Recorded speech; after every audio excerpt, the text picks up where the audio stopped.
If there is one player in football that is inevitable, that player is Cristiano Ronaldo dos Santos Aveiro. Yes, I said his entire name because you gotta say his entire name to give him the respect that he deserves. Now, when I looked at that Nations League game between Spain and Portugal, it was very interesting. I'm not going to do a full in-depth analysis of it, but I am going to talk about some key points and some key players that really stood out for me. I think with Mendy, he came in, he scored the goal. A player that no one really expected to come in and score a goal. And the reason why I'm even mentioning his name right now is because he's linked with Arsenal. So you never know. Maybe in Arsenal, he might be scoring goals for us on a more consistent basis, just like how Rice is right now, because no one thought Rice would be scoring the amount of goals he is scoring for Arsenal. So maybe Mendy might be doing the same thing. So it's good to see him score from there. And I think another player that really impressed me in this game was Nuno Mendes. For me, he was man of the match. I mean, that guy was everywhere. He was defending, he was attacking, he was dribbling past players, he was really getting in those offensive areas, and he really got Portugal back into the game with his goal, and he really helped them out as much as he could. I think that with Spain, I think they played all right. I think between the both teams, they were fairly open, especially with Oyarzabal when he was able to get his goal as well and cut through the lines with their midfield. I think that overall, I think both teams wanted to take it to penalties. And with Spain, I thought they had more of the momentum, especially with the win they had in the Euro 2024. And I thought maybe in this Nations League, they would want to carry on that momentum. But look, to get into a final, it's a big thing. Obviously, it's not going to be everyone's day. And for Portugal, it just shows that when Cristiano Ronaldo gets injured in a final, you get a definite chance of winning now. We saw what happened in Euros 2016 when he got injured there. He got injured in the Nations League final and had to come off. And lo and behold, Portugal have won the Nations League. And this is Cristiano Ronaldo's second Nations League Cup. So it makes you think, what more can Cristiano Ronaldo give to the game of football? Before I delve into more of that, if I were to talk about some other players, I thought that the goalkeeper that Portugal had, I just thought wasn't playing well at all. I mean, in the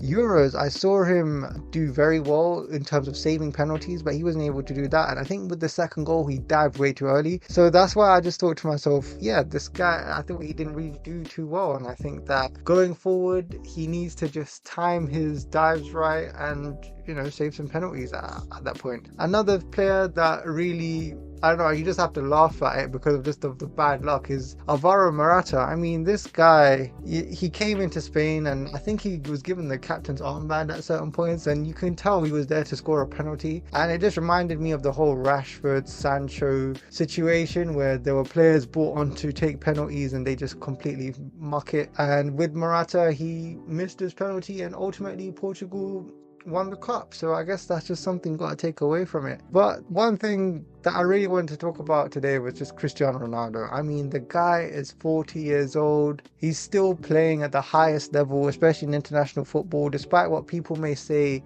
about him being in Saudi with Al Nassr. But you can tell that he can still play at this high level, although he's not at the heights of what he once was. And where he was, people will never understand. He was on a superhuman level.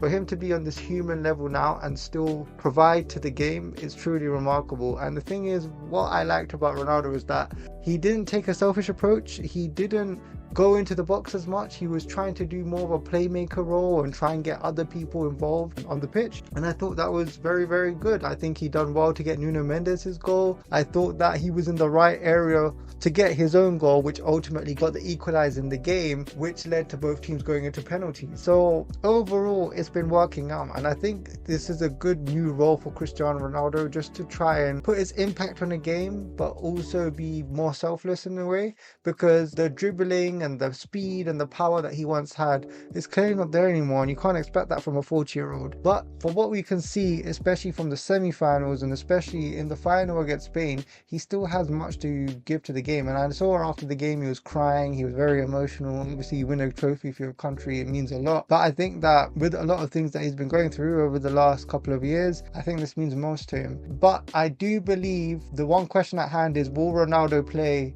in the World Cup next year? Now, when when Portugal lost to Morocco in World Cup 2022, the first thought that came to my mind was this guy's going to play in the USA in 2026. Now, whether or not people may have believed that, or whether they thought he was just going to retire, then I look at a player like Cristiano Ronaldo, and especially as a person, and he just seems like that sort of guy that would be motivated enough, that would be driven enough and crazy enough to go to USA and play. Now, I might be wrong. Maybe he might announce a retirement at some date and just call it and just end it there.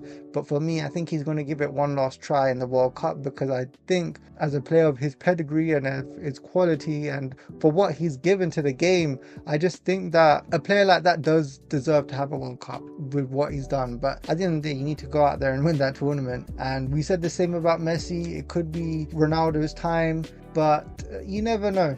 You never know. Anything in football can happen, and maybe he might not get it, or maybe he might. You never know. But I think one thing's for certain, I believe that he will play the World Cup next year, and he will be 41 years old, and it's going to be interesting to see what would happen. I mean, he might need to sacrifice some of his attributes to improve his stamina and get around the pitch, because football is very, I don't know, athletically dominated now, where you need to run a lot more than what you used to before. So we're just going to have to see what happens and how he's going to adjust when he gets over there. Another player I want to talk about is Lamine Yamal. I mean, I think Lamine did very well during the game. He was getting the crosses in, he was getting into the right areas and doing what he does best: get on the touchline, cross that ball, occasionally dribble past a player. He was subbed off, unfortunately, but I think with him, he needs to be protected. He needs to essentially, I don't know, manage his game time, and I think that's the job of the club and the country, to make sure that he's available for the long term and not just completely burn him out and kill off his career, like, because there's been so many young players that it's happened, where that thing has happened to, where injuries